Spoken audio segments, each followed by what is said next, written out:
Welcome back at 8:13. Continuing our coverage this morning, we're 1 year in and COVID-19 shots are finally getting into Colorado's arms. President Biden even says by this summer there may be enough vaccine supply for all Coloradans to receive their shot. So just what goes into setting up those clinics and getting doses from the manufacturers to our state? Kate Mcintyre, Deputy Director with the COVID Vaccine Task Force at the Colorado Department of Public Safety, joins us now with some of the work going to make all of this run smoothly. First of all, good morning, Ms. Mcintyre. Thank you for joining us. For having me. I do want to take a minute. This is the 1 year anniversary of the first case of COVID in Colorado. So our hearts really go out to all who've lost a family member, friend, or loved one through this virus, and certainly those who are recovering from the virus. So, but there's a lot that goes into getting. As of now, we've got over 1.5 million doses that have been administered across the state, and certainly that's a tremendous task. We have a lot of people working both with CDPHE as well as the Department of Homeland Security and Emergency Management, working to ensure that we've got a multi-layered approach. So we're utilizing equity clinics across the state. We've had almost 100 of those so far, and we're also building up our vaccine support teams so that we can send them out to get shots in arms across the state. We've got a plan to get community vaccination sites up and running where we can get a lot of doses administered at those sites as well. And of course, working with our providers who are really critical in this process and have gotten us to where we are today. Let's talk a little bit about the Johnson & Johnson vaccine. It's obviously only one dose, different from the other two. Are there other changes that come with the addition of this third option? You know, having the Johnson & Johnson vaccine just really helps us ensure we can get more shots in arms. Having another vaccine, we've gotten 45,000 doses, and we're looking forward to getting more of those doses later this month. So again, we can, push those doses into some of these sites that we're distributing vaccine at, like our community vaccination sites, as well as getting them out to providers and just increasing our speed in terms of administering the vaccine. Obviously, this process is kind of learn as we go. What do you think you and your team still need to ensure that the vaccine rollout is a success? It's really been about supply this entire time. So we're really hopeful as our supply increases that we can continue to take advantage of all the partnerships we had and have and just get the doses into the arms across the state. So we're ready to do that. Again, continuing to get contracts rolling and make sure that we have everything set up. But as soon as we've got more vaccine, we're ready to get it into the arms across the state. Let's talk about kids and schools. It's still unclear when kids will actually be able to get the COVID-19 vaccine. When that happens, would we be looking at involvement from, say, schools to make this process smoother and to get some of those shots out to kids? We don't know a whole lot about what's going to happen. There are still trials going on, clinical trials for young people right now. I know I myself have children, so it's important that we get through those critical steps before we open it up. There are a lot of people that need to be vaccinated before we would move on to children, and certainly we're thinking about how that will work, but can't solidify any plans until we move through those important trials. Kate Mcintyre, we so appreciate your time this morning. Thank you for joining us. Some really valuable information. Thank you. On this anniversary, Denver 7 is focusing on rebound efforts of many industries, including restaurants. This weekend, we'll bring you a half-hour documentary Saturday night at 6 o'clock. Sean Toll has a preview. Tens of thousands of people lost their jobs since the first round of restaurant closures last March. By some estimates, 30% of Colorado's restaurants have closed for good. And even for the survivors, things have changed dramatically. It's a ghost town downtown, quite frankly. It's really sad. A lot of times people don't associate my restaurants and my food with takeout. Delivery has become a useful tool for struggling restaurants, but it's become an industry dominated by three players: DoorDash, Uber Eats, and Grubhub. Sometimes literally it costs us money. Nearly every restaurant owner we spoke to said the fees associated with those apps are crippling. One couple who owns a Wheat Ridge restaurant chose to post their personal cell phone numbers and run deliveries themselves. We scrambled from the jump. What can we do? What can we do to keep it going? If this failed, a lot of people depend on this. These restaurants keep plugging away because, well, they don't see any other choice. We'll share their survival stories Saturday at 6 on Denver 7. Hope to see you then. Sean Toll, Denver 7. This has been a tough economic year for business owners as we think about the future of our small businesses and neighborhoods where many of them operate. One Denver City Councilwoman wants to protect the character and charm of her district while encouraging more entrepreneurs to open up shop. Tennyson Street and the areas around it in the Berkeley and Regis neighborhood are zoned as mixed use. But over the past few years, as developers have come in, they've replaced old mom and pop storefronts with multifamily and some single family housing. So Denver City Councilwoman Amanda Sandoval is proposing a change to save those buildings for future businesses. She's sponsoring a bill that would require large new developments to set aside 75% of ground floor space closest to the street for retail shops, cafes, restaurants, and more. You're not introducing a type of use that has not historically been in that neighborhood. You're just keeping it there because people want to, who moved into Northwest Denver, they want to be able to walk to Tennyson and be able to go to a yoga studio or be able to take their child to go to the dentist or get your hair cut. Things you can't buy on Amazon, right? Sandoval says this proposal is something her constituents have discussed for years, and given pandemic circumstances, now is the time to bring it to life. Sandoval says the council will likely vote on her proposal this spring. Well, it is going to be a great weekend to take in all the sights and sounds of the Metro's fabulous neighborhoods and support some local businesses as well. It looks like it is shaping up to be quite a beautiful weekend for us, Lisa. It is. It's going to be gorgeous. You know, when you look at our snowfall, so far snowpack statewide is 85% of normal. This late in the season, it's really not a good number. Unfortunately, we're not going to get any help from Mother Nature. We did see some decent snow last night and early this morning in the mountains, but that's obviously cleared out. And now we're looking at sunny skies statewide and what's going to be a really pretty day. 36 degrees in Denver right now, mostly sunny. Winds are coming in out of the southwest at about 10 to 15 miles per hour. And really, if you had a little bit of snow in your neighborhood, mainly south and west of downtown, we're going to see a lot of melting here in the next few hours. 30s right now, 41 though in Arvada, and you're a few degrees above freezing in Aurora. From our Viero camera out east in Lyman, just as dry and sunny there. Now you'll see here on Futurecast, by about 12 o'clock, we're going to be in the mid 50s. Then we're going to hit highs closer to 60 this afternoon. The mountains are going to see more 40s today and through the weekend. Dry conditions for the high country too. Early Saturday will be in the 30s. There's going to be a little more cloud cover, a little mix of sun and clouds early on tomorrow and through the afternoon. Breezier over the eastern plains. Wind speeds there will be likely at about 20 to 30 miles per hour, but it gets pretty warm. We're right around 65 degrees here in Denver tomorrow. It's about 15 degrees above normal. Low to mid 60s Saturday and Sunday. Monday is still right now the warmest day on our 7-day forecast. We'll hit highs right around 70 degrees to kick off next week. So this has been a really mild start to March. It was nice to get some of the wet weather yesterday. A lot of trees drying out there, and we could use a little bit more of that. Next week, we might see it come Tuesday, Wednesday, a chance for a few showers by midweek. Really slow traffic in some pockets. Latest problem, southbound I-25 right near I-76. But most of the heavy traffic right now is pushing west into the foothills. Take a look from the camera at the bottom of Floyd Hill. Heavy stop-and-go traffic trying to get into Idaho Springs right now. The drive time right now is at 99 minutes, which is just over an hour and a half, trying to go west from Golden all the way on up to Silverthorne. Take a look at the map where we do have still some slow traffic down to the south side of town on I-25, all the way down from Larkspur trying to get into Monument, or from Monument up to Castle Rock. The earlier crash we had in Larkspur is all clear and out of the way. Big delays on Bellevue between Broadway and University. That's because of a nasty crash right at Clarkson. It's a busy intersection and it's really, really bad. The southbound side of I-25 into the city, still a couple extra minutes there. It was a site of a major COVID outbreak. Now JBS meatpacking plant in Greeley is shutting down for 2 days so its employees can get vaccinated.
We are working to learn more right now after an explosion and fire at a Greeley apartment complex. 3 people are in the hospital with burns. It's not clear what caused the blast and the fire, but it was quickly contained. Firefighters say they'll be on scene investigating well into the afternoon today. The Red Cross is helping find new housing for families displaced by the fire.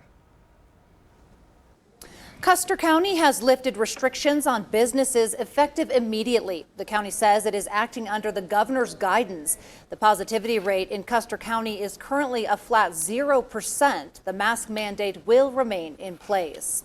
When filling out a job application, you've likely come across a box asking for your race, but there's one group pushing for change, thinking they don't fit inside any. I thought that was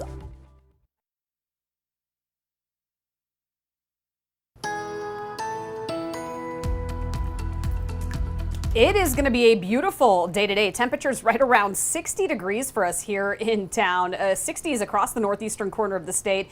We are in for what's going to be an even warmer weekend. In fact, both Saturday and Sunday highs will be right around 63 to near 65 degrees. So beautiful, very spring-like, even warmer on Monday with highs right around 70. Our next storm could bring a few showers by the middle of next week. Big delays out to the west side of town. Let's quickly go to the camera here along I-70 at Floyd Hill, where you can see some heavy stop-and-go traffic, unfortunately, all the way through Idaho Springs. So it is going to be a long, slow crawl. We're looking at about an hour and a half on that westbound side from Golden all the way through Silverthorne. Looking better down to the south side from earlier problems, getting out of Monument to Castle Rock, and looking a little better on Bellevue from a nasty crash between University and Broadway.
I'm Micah Smith, and this is a Denver 7 News update. As Colorado enters its next phase of vaccinations, we're getting a better idea of how Colorado health leaders will distribute doses across the state. 15% will go to equity clinics across the state, and the other 85% go to enrolled providers like hospitals, pharmacies, and public health agencies. Currently, there are more than 900 vaccine providers in Colorado. Today, the prosecution is expected to rest its case in the Dante Lucas murder trial. He's the man that's accused of murdering Kelsey Schelling of Denver 8 years ago. Her body has never been found. A warning for anyone who plans to park their car at DIA while flying. Police say there's been a 63% increase in cars stolen from the airport this year. As a result, DIA says it increased security patrols at all of their garages. And there's a live local newscast on right now. Watch Denver 7 News on Local 3 weekday mornings from 7 to 9 a.m. Right now on Denver 7 News at 8:30, the vaccination effort is coming to your neighborhood. That's the goal of our city-based sites. The door-to-door effort to get you ready for the shot. Then stimulus slowdown. The people of this country have suffered far too much for too long. We need to relieve that suffering. Every page of the massive bill is being read aloud before senators can vote. The new timeline for relief. And black, white, which box do you check? At first, I only knew I was Cuban. We're going 360 on defining racial identity. It is finally Friday. Slick start to the day. Some of us even saw some snow on the ground when we woke up this morning. May still be seeing it. Lisa, we are in for a warm-up, though. It is going to be so pretty. I know. We had a little taste of it earlier this week, and then yesterday's storm in and out. Now we're looking at a beautiful couple of days, and today will be about 10 degrees above normal. We'll hit highs once again near 60. Plenty of 60s this weekend. In fact, some mid to upper 60s both Saturday and Sunday. And it is going to stay dry across the state. So any travel across the state, you're going to find those roadways look pretty good, especially up and through the mountains. Now, at this point, we are looking at this morning temperatures in the 30s. It's going to warm up pretty fast, though. We should see mid 50s by about 12 o'clock by midday today. Right now, Lakewood 40, Centennial 33, Aurora 35. Here's a look at your at the park forecast, though. We're going to get to near 60 between about 4 and 5 o'clock, so it's going to be really pretty. And what snow we did see in some neighborhoods, it'll be gone by this afternoon. So a lot of melting later today. Erie 60, Boulder 59, even up and through the foothills, some upper 40s to low 50s. Coming up, I'll show you just how much warmer it gets. Plus, we're tracking another storm next week. I'll show you the timing of that in here in a few minutes. We continue to wind down the rush hour here in town, including a nasty crash on Bellevue between Broadway and University. I-25 around I-76 had a crash up there, and most of the heavy traffic volume right now as the road conditions continue to improve in town is going on westbound I-70 through Idaho Springs. There's a lot of heavy traffic, and a lot of folks are trying to do some skiing or snowboarding. Take a look from the camera at the bottom of Floyd Hill right now, and you can see all that traffic creeping along, unfortunately. It's a long, slow drive. Right now, the travel time is registering at just over an hour and a half. That's from Golden all the way to Silverthorne.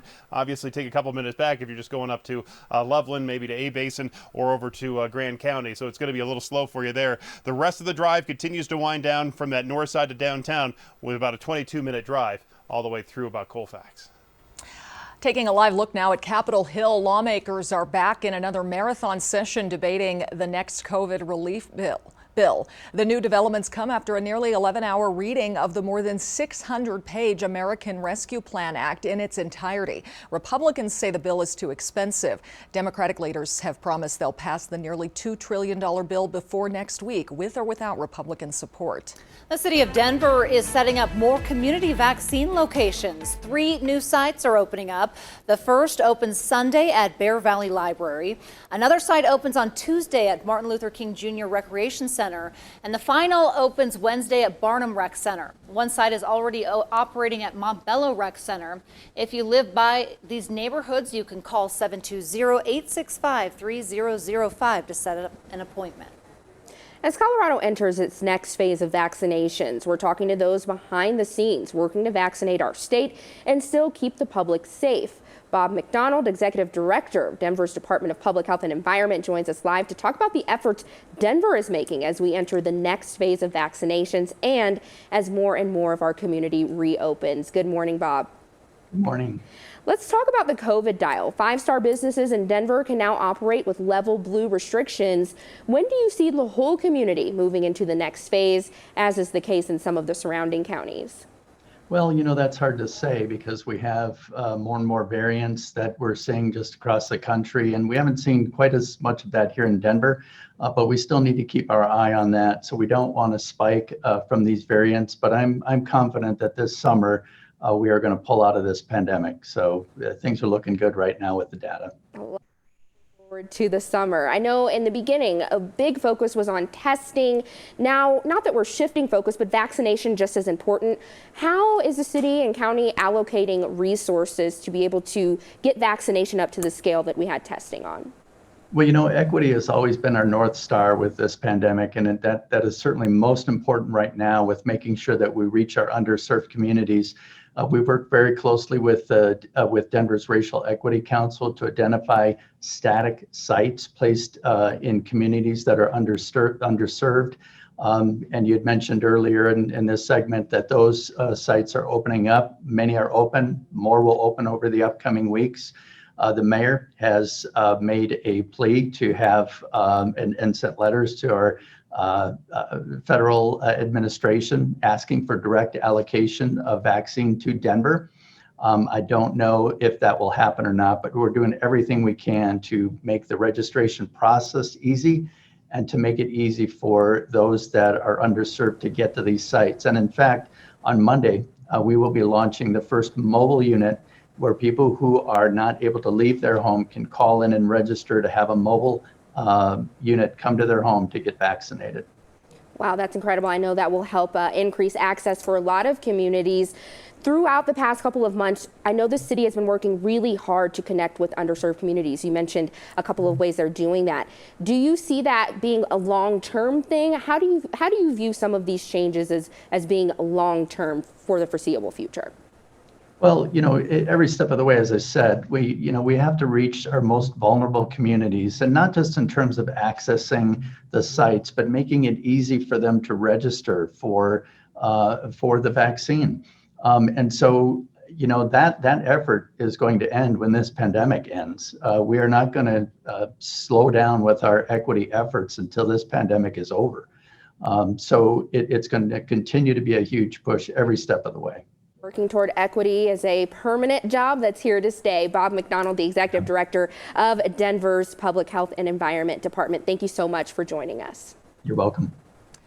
We have some new video just into our newsroom now after today GBS, a meatpacking plant in Greeley, shut down so its workers could get vaccinated. We are now seeing shots going into arms. This comes as we've seen that meatpacking plants were among the deadliest workplaces throughout the pandemic. 6 people died from COVID at the Northern Colorado JBS meatpacking facility. Another 500 have tested positive for COVID. One of them is Tin A. She died last spring. Her family believes she contracted the virus while working last March. They were devastated, of course, and unable to afford a proper cremation and headstone. Denver 7 Gives and our generous viewers were able to help with that. I don't know what to say. It is very emotional, and it's a very beautiful place for my mom to rest. It is a beautiful place for little Felix to visit his grandma, who he never had a chance to meet. Her daughter, Tene's daughter, was pregnant when her mother died. A reminder that this virus has taken so many grandparents from us, and a reminder that it has disproportionately affected some of the most vulnerable in our community and people who work in dangerous conditions. Our Denver 7 Investigates team uncovered the disregard for worker safety at JBS. A medical professional who was hired to screen employees at the meatpacking plant in Greeley did an exclusive interview with us. Sarah Jean Buck said she was pressured to get employees through the door, sick or not. I got chewed out for sending a girl home that was coughing so bad she couldn't even talk. I even had one guy one time trying to tell me that he was sick, and I called for an interpreter and they said, no, just send him to work. We don't have time to interpret right now. The JBS plant ended up closing temporarily last April, but again, as you saw now, a year later, those frontline workers are getting vaccinated. Molly. The governor will remember the victims of the pandemic with a special ceremony tonight. World War II era planes will fly from east to west over the state capitol this afternoon at 4:30. Then at 6, the governor is asking if you have outside lights to turn them magenta. That's the universal sign for love and compassion. The statewide evening remembrance is tonight at 6:30. You can watch it right here on Denver 7. Time now is 8:40. Dozens of dogs need loving places to live. We'll explain how you can welcome them into your home. Maybe you want one, Lisa. I don't know. It might make Yogi a little jealous. We'll see. We've got a beautiful day, though, for those of you that have a dog at home right now and want to get outside this afternoon. Upper 50s to near 60. It is going to be a beautiful day, even warmer as we head into the weekend. We are tracking another storm on our Super 7 Day. I'll show you what that means for next week coming up.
This morning, former President Trump, his eldest son, and several of his allies are being sued by California lawyer Eric Swalwell over their part during the January 6th riot at the U.S. Capitol. Capitol Police are asking the National Guard to stick around in Washington. The acting chief sent a letter to the Pentagon requesting a 60-day extension. Police are asking to keep 2,200 Guard members and reduce the number gradually based on threat. The request is still under review, but the Guard has started checking with states for available troops in preparation for approval. Our nation's capital was on high alert yesterday following rumors QAnon supporters would try to storm the Capitol. Thankfully, that did not happen. Some students at the University of Denver are caught in the middle of a new legal battle. The university sent a cease and desist letter to a company that hires undergraduates to give virtual on-campus tours. Live Campus Tours has a presence on about 175 campuses and employs more than 300 students to do the tours. The company lets families of high school students tour a school virtually without having to make a road trip or spend money. But not all universities are on board. More than a dozen have issued cease and desist letters. Their argument seems to be that we can't use their name on the website. They think that people will be confused into thinking that these are official tours given by the university, and a lot of times that's the concern. In a statement, the University of Denver told us that the university owns the registered trademark, University of Denver. Live Campus Tours is using the trademark to provide a service to prospective students and their families that is already offered by the university at no cost. A warning, if you plan to park your car at DIA while flying, Denver police say there's been a 63% increase in cars stolen from the airport this year. From the start of this year to the beginning of March, 26 cars have been reported stolen from DIA. That's 10 more than what was reported over the same time last year. This week, officers arrested a man and woman. Police say the pair may have stolen at least 2 cars from DIA. The airport has increased security patrols in its garages in response to the thefts. Firefighters in Colorado Springs are carrying out what's been dubbed Operation House Call. The goal is to bring COVID vaccines to those who can't make it to the vaccination sites. 96-year-old Lily Mae Johnson is paralyzed, and leaving the house is a hard task. Her daughter says this program is life-changing.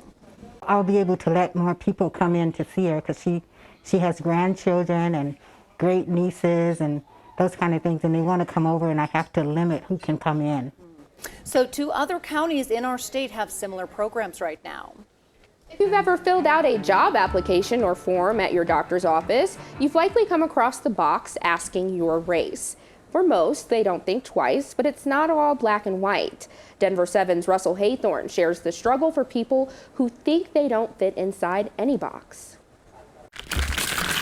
The Merriam-Webster Dictionary defines the word race as a category of humankind that shares certain distinctive physical traits. Hi, I'm Christina Aru with another episode of Catalina Stars Young and Famous. If you ask young podcaster Christina Aru her race, at first I only knew I was Cuban, and then when I learned I was Latina, I did not know, I thought that meant I couldn't be Cuban anymore. You won't hear her say white, black, Asian, Pacific Islander, because in the race box, many Hispanics and Latinos are lost. We're not a race.